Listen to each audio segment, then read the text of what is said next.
آپ بھی کم آمدنی سے پریشان ہیں، روز روز گھر میں لڑائی جھگڑے رہتے ہیں، تنخواہ مہینہ پورا ہونے سے پہلے ختم ہو جاتی ہے، گھر میں بے برکتی ہے، بیماریاں ہیں اور جتنی بھی کمائی ہو لیکن تنگی ہی رہتی ہے، تو یہ ویڈیو صرف آپ کے لیے ہے۔ السلام علیکم، آج کے ولاگ میں خوش آمدید۔ سب سے پہلے تو آپ سب کا شکریہ جنہوں نے میرے چینل کو سبسکرائب کیا، میری ویڈیوز کو پسند کرتے ہیں، دیکھتے ہیں اور اس کو سراہتے ہیں، شیئر کرتے ہیں۔ اب چلتے ہیں آج کے ٹاپک کی طرف۔ مہینہ پورا کرنا مشکل ہو رہا ہے، آمدنی کم ہے، اخراجات زیادہ ہیں، مہنگائی کے اس بڑھتے ہوئے طوفان میں ہر فیملی پریشان ہے۔ یہ جو ویڈیو ہے یہ ہر شخص کے لیے نہیں ہے، ایلیٹ کلاس کے لیے نہیں ہے، اپر کلاس کے لیے نہیں ہے، یہ ہے عام متوسط طبقے کے لوگوں کے لیے، جن کے لیے اپنی کم آمدنی میں مہینے کا گزارا کرنا مشکل ہو رہا ہے۔ تو رمضان المبارک میں آپ ایسے کون سے کام کر سکتے ہیں جو کہ آپ کو مشکلات اور پریشانیوں سے بچا سکتے ہیں اور اس کے ساتھ ساتھ سارے سال میں آپ کو تنگی نہ ہو اور آپ کی کم آمدنی میں بھی آپ کا گزارا ہو جائے، گھر میں برکتیں ہی برکتیں ہوں، لڑائی جھگڑے گھر سے ختم ہو جائیں اور رزق کی تنگی نہ ہو۔ اس سلسلے میں کیا آپ کو کرنا چاہیے یہ آج کے ولاگ میں آپ سے شیئر کروں گی۔ سب سے پہلے تو یہ ہے کہ آپ کو گھر میں روزانہ 5 وقت کی نماز کے ساتھ تلاوت قرآن پاک کو اپنا معمول بنانا ہوگا، اور اگر آپ نہیں پڑھ سکتے تو چلتے پھرتے اٹھتے بیٹھتے درود و وظائف اور استغفار کی کثرت کریں، کیونکہ چھوٹے بڑے گناہ تو ہم سبھی کرتے رہتے ہیں۔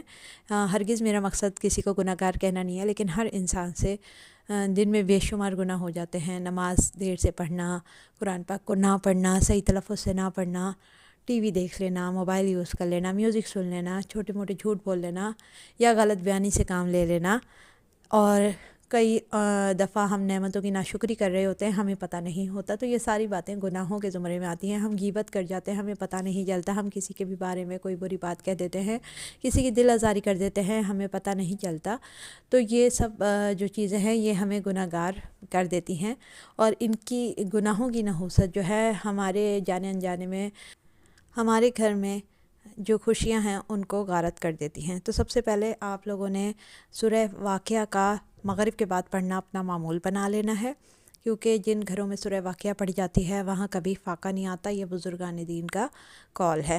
تو مغرب کے بعد لازمی گھر کی خواتین یا مرد حضرات بھی سورہ واقعہ ایک بار لازمی پڑھا کریں، اس سے رزق میں برکت رہتی ہے۔ دوسرا یہ کہ گھر میں جب بھی آپ کے راشن آئے، چاہے ویکلی آئے، چاہے ڈیلی آئے، چاہے منتھلی آئے، موسٹلی گھروں میں حالات اب اس قسم کے ہو گئے ہیں کہ لوگ ڈیلی راشن لیتے ہیں یا ویکلی راشن آ رہا ہے۔ بہت ہی کم گھرانے اچھے ایسے رہ گئے ہیں متوسط طبقے میں جن کے یہاں منتھلی راشن آ رہا ہے، تو وہ اپنے راشن پر 21 مرتبہ سورہ کوثر کا دم کریں، اول آخر 3 مرتبہ درود شریف کے ساتھ۔ اس سے ان کے راشن میں برکت ہوگی، جو بھی راشن ہوگا وہ ان کی پوری فیملی کے لیے کافی عرصے تک کافی ہو جائے گا۔ دوسرا یہ کہ آپ نے اپنے گھر میں ذکر و اذکار کرنے کے ساتھ ساتھ، اگر آپ سے بہت زیادہ قرآن پاک کی تلاوت نہیں ہوتی ہے تو آڈیو پر آپ نے قرآن پاک کی تلاوت چلا دینی ہے، اور باوضو ہو کر کھانا پکانا ہے، اور کھانا پکاتے وقت کچھ بھی آپ نے ذکر و اذکار کرتے رہنے ہیں، چاہے درود شریف ہو، سورہ کوثر ہو یا تیسرا کلمہ ہو۔ اس سے نہ صرف آپ کے رزق میں برکت ہوگی بلکہ آپ کے کھانوں میں ذائقہ بھی بڑھ جائے گا۔ صدقہ و خیرات آپ نے زیادہ سے زیادہ کرنی ہے، اس سے رزق میں تنگی دور ہوتی ہے، گھریلو جھگڑے ختم ہوتے ہیں، بیماریاں دور ہوتی ہیں اور آپ کے رزق میں برکتیں اور اضافہ ہوتا جاتا ہے۔ اس کے علاوہ کھانا کھلانے کی عادت اپنانی چاہیے۔ جب آپ کے ہاں رزق کی تنگی ہونے لگے تو آپ نے غربا اور مساکین میں یا ہر کسی کو آپ نے کھانا کھلانا ہے، اس کے لیے کوئی اسپیسیفک کیٹیگری نہیں ہے، بس آپ نے رزق کھلانے کو ترجیح دینا ہے۔ کھانا کھلائیں زیادہ سے زیادہ لوگوں کو، اور یہ ہے کہ آپ بہت زیادہ نہیں کر سکتے، ظاہر ہے اپنا ہی پورا کرنا اگر مشکل ہو تو آپ سوچیں گے کہ کس طرح تقسیم کریں، تو بس آپ نے یہ کرنا ہے کہ کسی بھی وقت کھانے میں ایک فرد کا کھانا، یعنی کہ 1 یا 2 روٹی اور تھوڑا سا سالن آپ کسی بھی ضرورت مند کو بھیج دیں یا پڑوس میں بھیج دیں۔ اس سے آپ کے گھر کے رزق میں برکتیں ہوں گی اور انشاءاللہ آپ کا جو کم آمدنی کا مسئلہ ہے وہ بھی دور ہو جائے گا۔ اس کے علاوہ شکر گزاری کی عادت کو اپنائیں، جب انسان اللہ تعالیٰ سے شکر ادا کرتا ہے اس کی چھوٹی چھوٹی نعمتوں پر، تو اللہ اس کی نعمتوں کو، اس کے گھر کے رزق کو بڑھا دیتے ہیں۔ بہت سی خواتین کو میں نے دیکھا ہے کہ وہ بہت اچھا رزق ہونے کے باوجود بھی ناشکری اور تنگی کا رونا ہی رو رہی ہوتی ہیں۔ اس سے کیا ہوتا ہے کہ گھروں میں جھگڑے بھی بڑھتے ہیں، اللہ ناشکری کرنے والوں کو ناپسند کرتا ہے، ان کے گھروں سے رزق اور برکتیں چھن جاتی ہیں، ان کی عمروں میں برکتیں ختم ہو جاتی ہیں۔ تو ناشکری کرنے سے بچیں اور اللہ کا شکر ہر نعمت پر ادا کریں۔ اس سے آپ کی صحت بھی اچھی رہے گی، آپ کے گھر میں رحمتیں اور برکتیں بھی نازل ہوں گی۔ اور سب سے اہم چیز جو ہے وہ ہے کہ کسی سے آپ نے موازنہ یا مقابلہ نہیں کرنا۔ آج کل میٹیریلزم کا دور ہے، لوگ ایک دوسرے سے مقابلہ کر رہے ہیں کہ کسی کے پاس بڑی گاڑی ہے، کسی کے پاس چھوٹی گاڑی ہے، تو وہ ہمیشہ بڑی گاڑی والے سے جیلس ہو رہا ہے، کسی کے برانڈڈ کپڑے ہیں، کسی کی آؤٹنگ پہ کوئی جیلس ہو رہا ہے، کوئی کسی کے لائف اسٹائل سے جیلس ہو رہا ہے۔ تو آپ نے یہ نہیں کرنا ہے کہ ہم دوسروں کو دیکھ کے ان کی طرح اس دوڑ میں چلنا شروع کر دیں۔ ہم جس حال میں ہیں، ہمیں اللہ نے وہاں پر بہتر سمجھا ہے تو ہمیں وہیں رکھا ہے، تو اس بات کو شکر کریں۔ مقابلے کی دوڑ میں جب آپ لگ جاتے ہیں تو آپ کے پاس جو نعمتیں ہوتی ہیں آپ ان کو بھی صحیح طریقے سے انجوائے نہیں کر پاتے۔ تو جب آپ اللہ کی نعمتوں کی ناقدری نہیں کریں گے اور کسی کے ساتھ اپنے آپ کو موازنہ نہیں کریں گے، تو آپ اپنی لائف کو بہت اچھے طریقے سے انجوائے بھی کر سکیں گے۔ آپ کی زندگی میں برکتیں ہی ہوں گی اور آپ کے گھروں سے جھگڑے اور پریشانیاں خود بخود ختم ہونے لگ جائیں گی۔ حضرت واصف علی واصف صاحب کا قول ہے کہ خرابی یا پریشانی جو ہے وہ حالات سے نہیں، خیالات سے پیدا ہوتی ہے۔ تو سب سے پہلے اپنے خیالات کو آپ نے پازیٹیو کرنا ہے۔ جب خیالات آپ کے پازیٹیو ہوں گے تو یقیناً آپ کے کم آمدنی میں بھی آپ کا اچھا سا گزارا ہو جائے گا، اور آپ کو کبھی بھی یہ پریشانی نہیں ہوگی کہ آپ کسی سے کمتر ہیں۔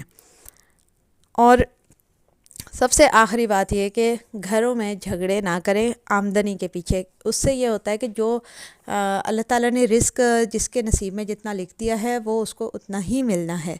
کسی کو بھی رزق جو ہے اس کی محنت سے زیادہ جو ہے اللہ کی رحمت سے زیادہ ملتا ہے۔ تو اپنی محنت کے ساتھ ساتھ اللہ کی رحمتوں کے امیدوار رہیں۔ دوسروں کے رزق کو دیکھ کر اپنے رزق کی تنگی کا شکوہ نہ کریں۔ رزق من جانب اللہ ہے، اللہ تعالیٰ جب چاہے گا آپ کے رزق میں وسعت فرما دے گا۔ بس درود شریف کی کثرت کریں، صبر اور شکر کے ساتھ زندگی گزاریں اور باوضو رہیں، گھر میں تلاوت قرآن پاک رکھیں، نماز کا اہتمام رکھیں، شکر گزاری کو اپنائیں، رزق تقسیم کرنے کو اپنائیں، صدقہ و خیرات کو اپنائیں، تو انشاءاللہ جو کم آمدنی میں جن لوگوں کا گزارا نہیں ہوتا ان کا بھی گزارا ہونے لگے گا، ان کے گھر کے رزق میں برکتیں اور اضافہ ہوگا، ان کے گھر میں خوشیاں ہوں گی۔ اور اس کے علاوہ جو نیگیٹو ویز ہوتی ہیں جو گھر کے اندر موجود ہوتی ہیں وہ زیادہ تر واش روم میں ہوتی ہیں، تو واش روم میں کپڑے ٹانگنے سے گریز کریں، واش روم کے دروازے کو کھلے رکھنے سے گریز کریں۔ اس سے گھر میں بے برکتی بڑھ جاتی ہے، کیونکہ جتنے بھی نیگیٹو اثرات ہوتے ہیں وہ وہاں سے نکلتے ہیں، گھر میں پھیلتے ہیں اور گھر میں بیماریاں اور تنگ دستی لاتے ہیں۔ تو گھر میں صفائی اور پاکیزگی کا بھی اہتمام رکھیں اور واش رومس کے دروازے کو بند رکھیں، زیادہ سے زیادہ باوضو رہیں اور کھانا پکاتے وقت ذکر کرنا نہ بھولیں۔ بس یہی تھا میرا آج کا چھوٹا سا ولاگ۔ امید ہے آپ کو پسند آیا ہوگا۔ پسند آیا ہو تو اسے لائک کر دیجئے، کامنٹ کر دیجئے، اور چینل کو اگر ابھی تک سبسکرائب نہیں کیا تو سبسکرائب کر لیجئے۔ نیکسٹ ویڈیو تک کے لیے دیجئے مجھے اجازت۔ اللہ حافظ۔